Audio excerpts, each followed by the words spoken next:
বিচ্ছেদের ৪ বছর পরে প্রিয় মানুষটির হলুদ সন্ধ্যায় লাইভ পারফর্ম করছে নূর।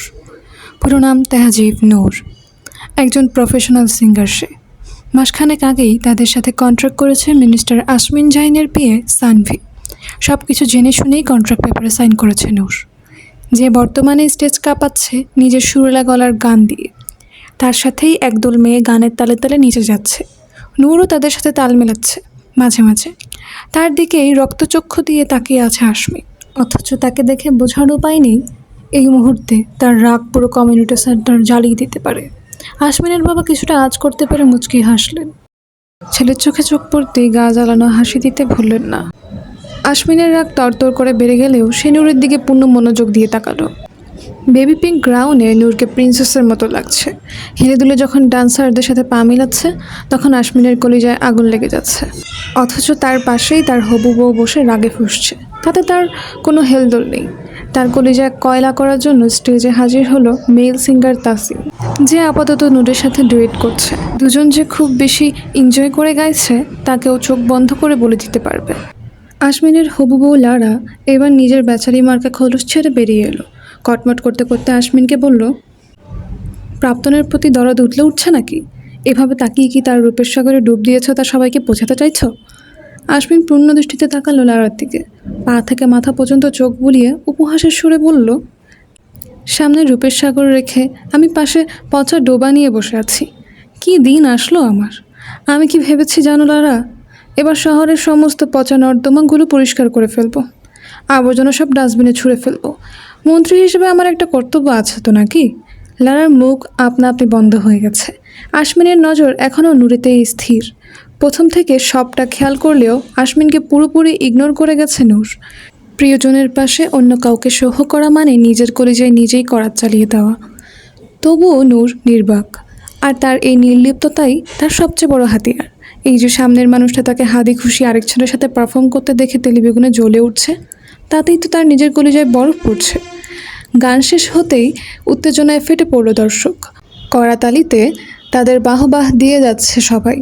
নূর স্টেজ থেকে নেমে আমজাদ চৌধুরীর দিকে এগিয়ে গেল। নূর হাসি হাসি মুখে বলল, কেমন আছেন স্যার?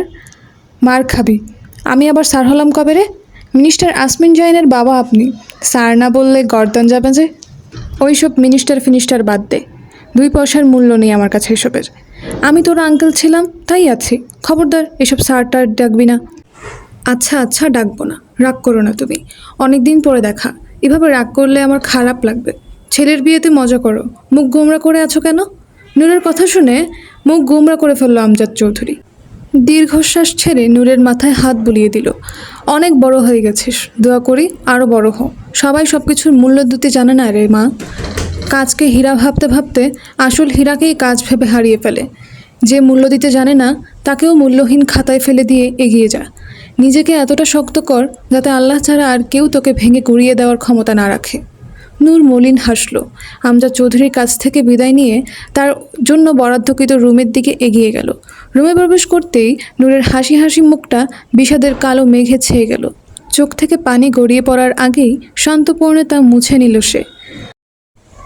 আসমিনের তীক্ষ্ণ দৃষ্টি নূরের দিকেই সীমাবদ্ধ। নূর এখনও আসমিনকে খেয়াল করেনি। বিলাসবহুল স্যুটের ড্রয়িং রুম থেকে বেডরুমে ঢুকতেই একটা হাত শক্ত করে চেপে ধরল তাকে। শক্ত হাতের ধাক্কায় দেয়ালের উপর আছড়ে পড়ল নূর। কয়েক সেকেন্ডের জন্য ঝাপসা হয়ে গেল সব কিছু। নিজেকে সামনে নেওয়ার আগেই সেই হাতের মালিক শক্ত করে চেপে ধরল তাকে। ভীত চোখের সামনে তাকাতেই শান্ত হয়ে গেল নূর। আসমিন চোখ লাল করে তার দিকেই তাকিয়ে, সরে দাঁড়ান মন্ত্রী সাহেব, সামান্য একজন সিঙ্গারের এত কাছে আসবেন না প্লিজ, চরিত্রে দাগ লাগতে পারে। নূরের নির্লিপ্ত ভাব আসমিনের রাগে ঘি ঢালার কাজ করল। হাতের বাঁধন শক্ত করে দাঁতে দাঁত চেপে বলল, আজকাল সিঙ্গাররা সস্তা হয়ে যাচ্ছে নাকি তাদের চরিত্র এতটাই নিম্নমানের হয়ে গেছে যে কেউ কাছে আসলে তার চরিত্র খারাপ বলবে লোকে? নূর চোয়াল শক্ত করে তাকালো আসমিনের দিকে। পুরনো ক্ষত তাজা হয়ে উঠেছে।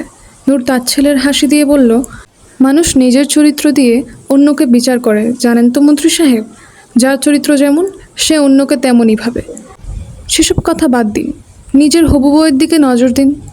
আমি এখানে আমার চরিত্র সার্টিফিকেট নিতে বা দিতে আসিনি। ব্যক্তিগত কোনো কথা না বললে খুশি হব। দয়া করে হাত ছাড়ুন। যদি না ছাড়ি? হ্যাঁ, ধরে রাখা আপনার স্বভাবের সাথে যায় না। আপনি ছেড়ে দিতেই অভ্যস্ত, তাই অযথা সময় নষ্ট করবেন না। বদলে গেছো।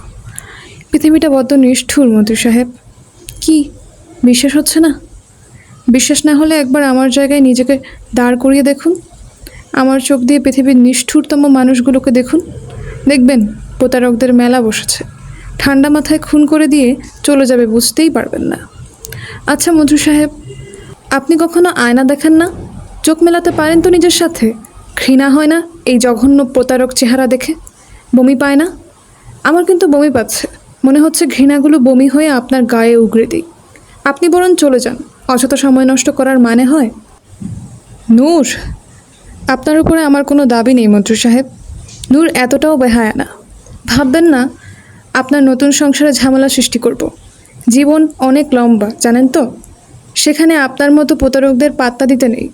আমার করা প্রতিটি ওয়াদা আমি পূরণ করেছি। আরেকটা ওয়াদা আমি আপনাকে করতে চাই মন্ত্রী সাহেব। আমার শূন্যতায় আপনার সুখের সংসার জ্বালিয়ে রাগ করে দেব। এটা এই নূরের ওয়াদা। প্রতি মুহূর্ত আপনি পড়বেন। আপনার মনের ভেতর থাকা শান্তির শেষ বিন্দুটুকু নিংড়ে বের করব আমি। এতদিন এই নূরের ভালোবাসা আপনাকে উষ্ণতা দিয়েছে, এবার নূরের তেজ আপনাকে ছাই করবে। নতুন জীবনের জন্য অভিনন্দন। আসসালামু আলাইকুম। এতক্ষণ শুনছিলেন আয়েশা হামিদের সাথে ইট পাটকেল সানজিদা বিনতে সফি, তার প্রথম পর্ব। দ্বিতীয় পর্ব পাওয়ার জন্য সাবস্ক্রাইব করে সাথে থাকুন।